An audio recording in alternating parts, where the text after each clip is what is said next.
Hi, my name is Lydia and we're here at St Mark's Church in Melbourne, Australia, where we've got some of the youth from across the country talking to us about their thoughts and opinions on the topic of same-sex marriage. This is quite a controversial topic, and the questions are equally controversial.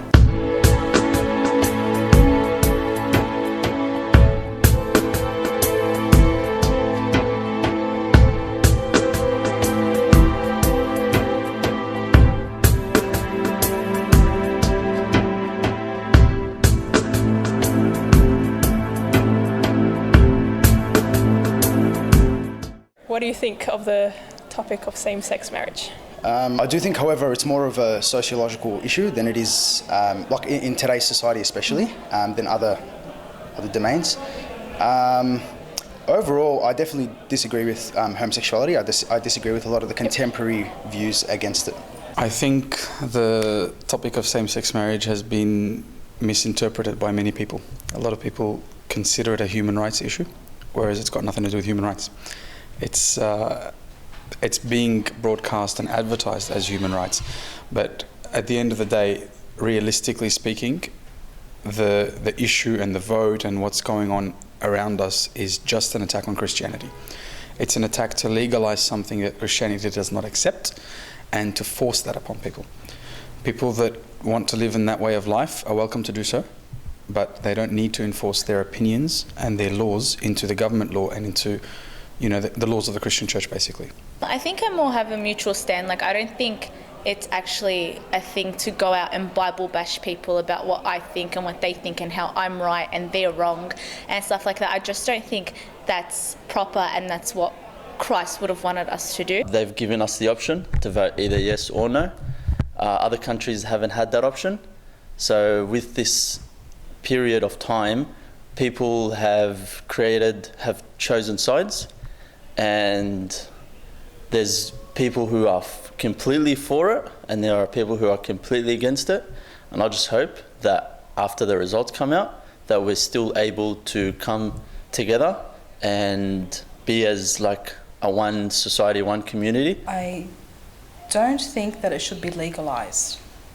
I personally don't have a problem with same-sex couples being in a relationship that's recognised by the state that affords them equal civil rights, but to redefine the Marriage Act as it's stated in the actual poll in the postal plebiscite, I think that is a step that should not be taken. I don't think any laws should be changed because of the way it will affect other laws and the way it will impinge on personal freedoms and the way it will infringe on religious freedoms. So I personally believe that God created everyone straight, but I don't think I don't look down upon anyone who is gay or who believes in the ideology.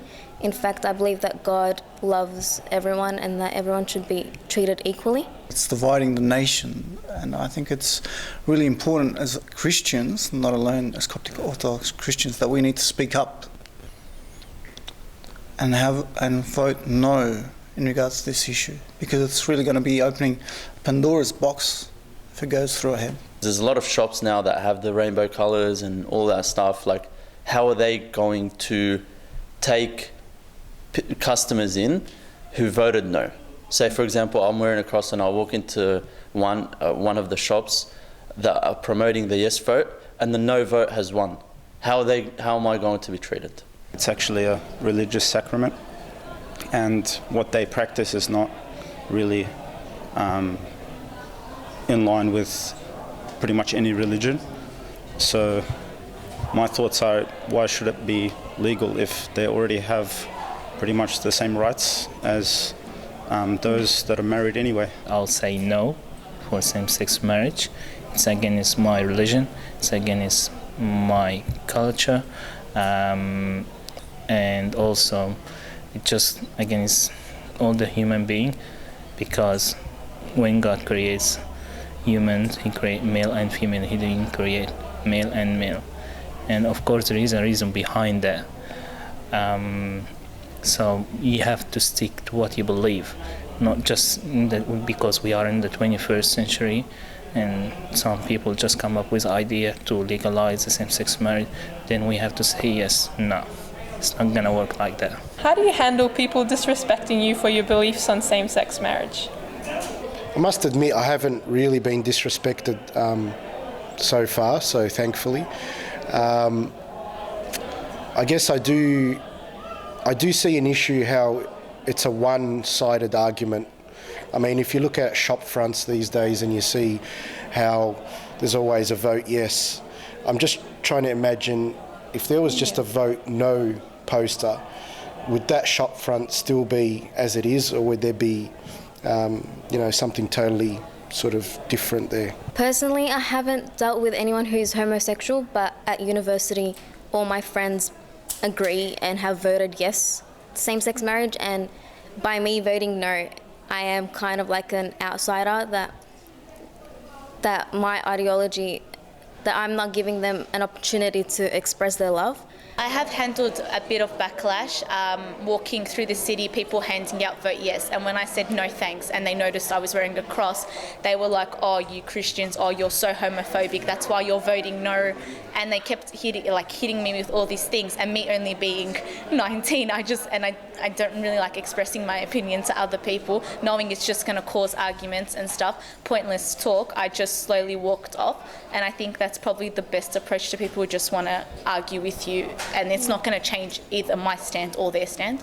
I'm a photographer, so I work with a lot of people that are homosexuals, and it's all well and good. We accept each other, we work with each other, and as long as we don't get personal or attack each other, then there's no problems. And at the end of the day, we have to love and respect everybody. It's what the church teaches us. It's what our morals and disciplines teach us as well.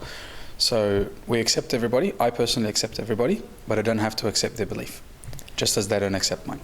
I just don't treat them any differently, so it's not like I'm judging them or hating them, but I do, I do obviously think that they're a little bit different to everyone else, but I still have tried to treat them exactly the same as everyone else. From what I have seen, there is no avenue for anyone to safely publicise that a no vote is what they are encouraging. There have been recorded incidences of campaigners for the no vote being verbally abused, physically abused, having signs torn down, having events cancelled or gate crashes. Also, the fact that any organisation, corporation, council, public personality that has a platform will use it to push the yes vote.